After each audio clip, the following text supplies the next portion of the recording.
I invite you to close your eyes and collectively let us give an intention. And our intention in this moment is this: let us raise our level of awareness about the God within. Our intention in this moment is to raise the level of awareness about the God within. Our intention to raise the level of awareness of the God within. And to assist us with this intention, we invite Kryon.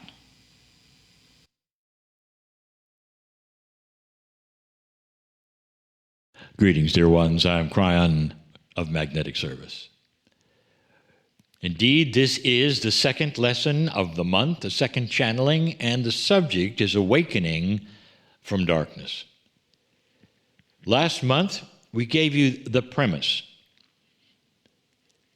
The metaphor of awakening out of a coma is the premise for this. And those who have been in a coma for a long time and come out of it are then recovering from the coma. And this was the operative word I have used for this year. Those who heard that early didn't understand how this could be a year of recovery with all the things that you were experiencing. And now you know. You're recovering from darkness and coming into light. You're awakening from an unconscious state. The premise, dear ones, especially for this channeling, is what you truly are awakening to first is a new kind of consciousness.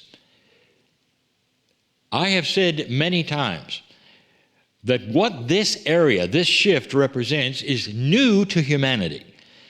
It is an evolution of consciousness no one has seen before. No one has expected. Humans tend to repeat the past, and human nature, well known. So well known is human nature that it's become something that is thought of as static and unchanging and will be forever, not thinking it might move off the peg of where it's been to something better or something new.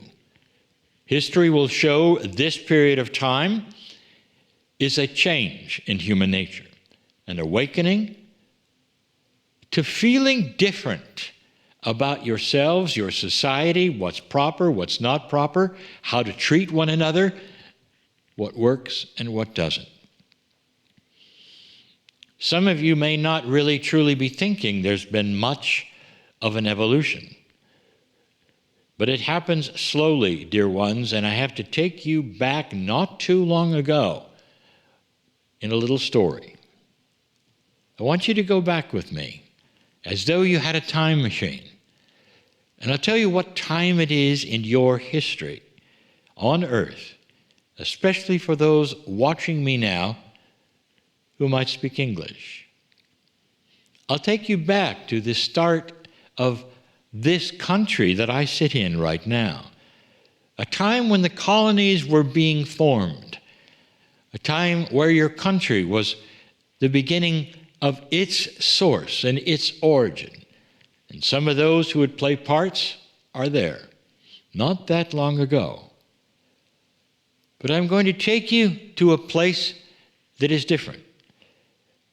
The mother country, the UK, in England. And here you sit, and you're about to have a picnic with your children. Something you've really looked forward to. The kids are very excited.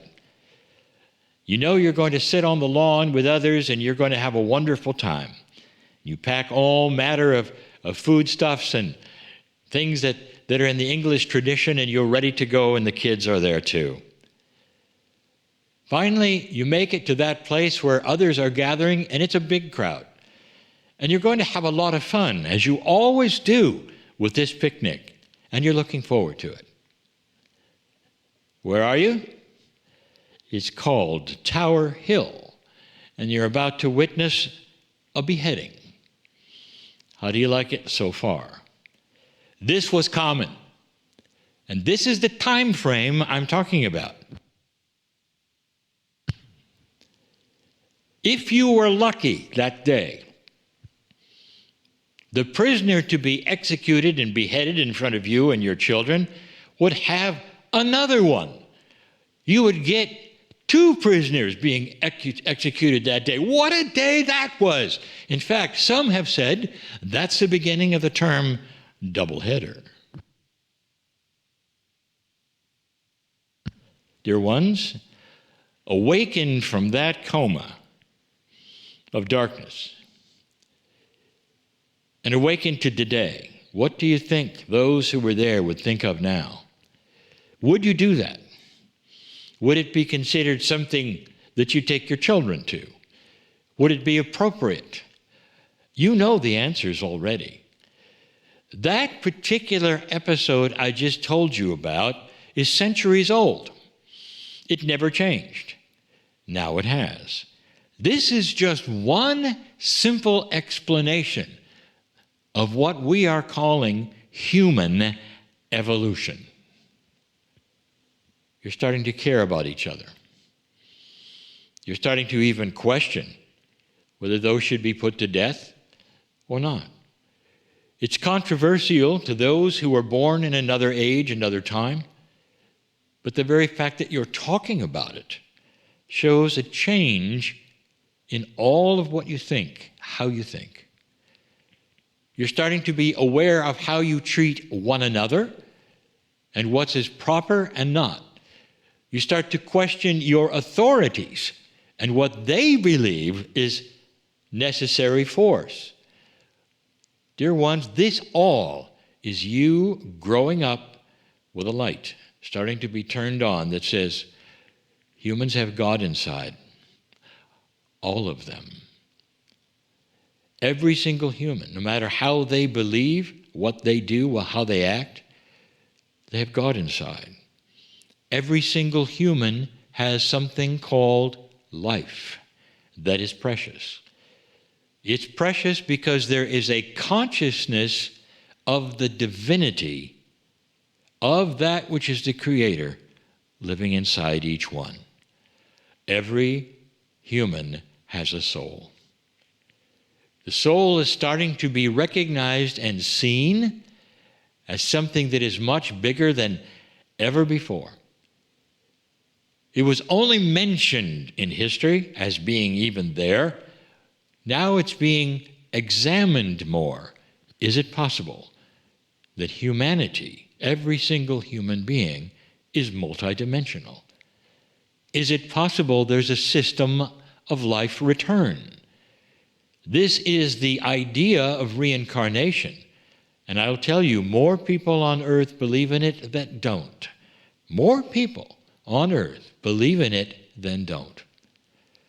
Dear ones, you're starting to wake up to new ideas of what you're doing here and what's next for you. And one of the biggest things you're starting to see, war doesn't belong in that scenario. Another thing I've told you, history is not about to repeat itself. It would seem so, but it's not. You're not receiving it like your ancestors did. You're rejecting it for the first time. The entire world looks at things different than they ever did before. This is your awakening from darkness. And it's happening relatively quickly, and that is creating issues. For those who don't want the evolution are pushing back. You're seeing it every day. And it's not just in the wars, dear ones. It's in those who don't want you to feel the way you do about others. There are those who want to keep everything the same in government, in business, in everything you've ever done, like your grandfathers did. It's not going to return to that state. This is not your grandfather's world anymore. Dear ones, I have spoken of this many times. I'll speak about it again. This is the reason why we gave the name recovery. What is it now that you can do that is different from what you have done before or from what those who have asked you to do before? And the answer is, number one, believe it. Acknowledge it.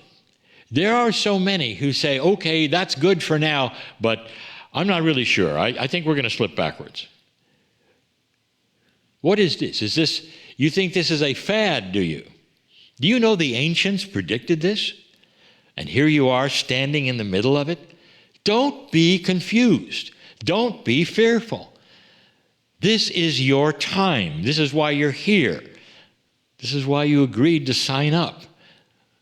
This is you holding the light for this planet. The planet needs it right now.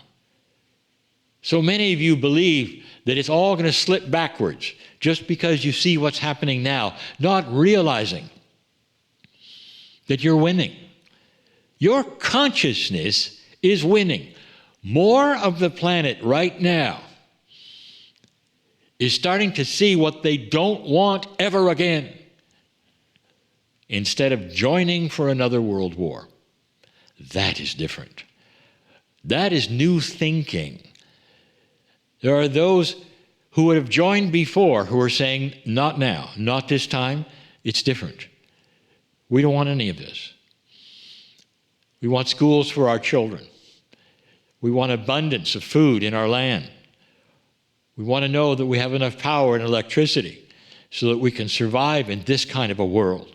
And we want to know each other and trade with each other. The end of conflict. It's at hand. This is the beginning of it. It may not be pretty, but this is the beginning of winning. I'm crying in love with all of you. In love with all of you. And so it is.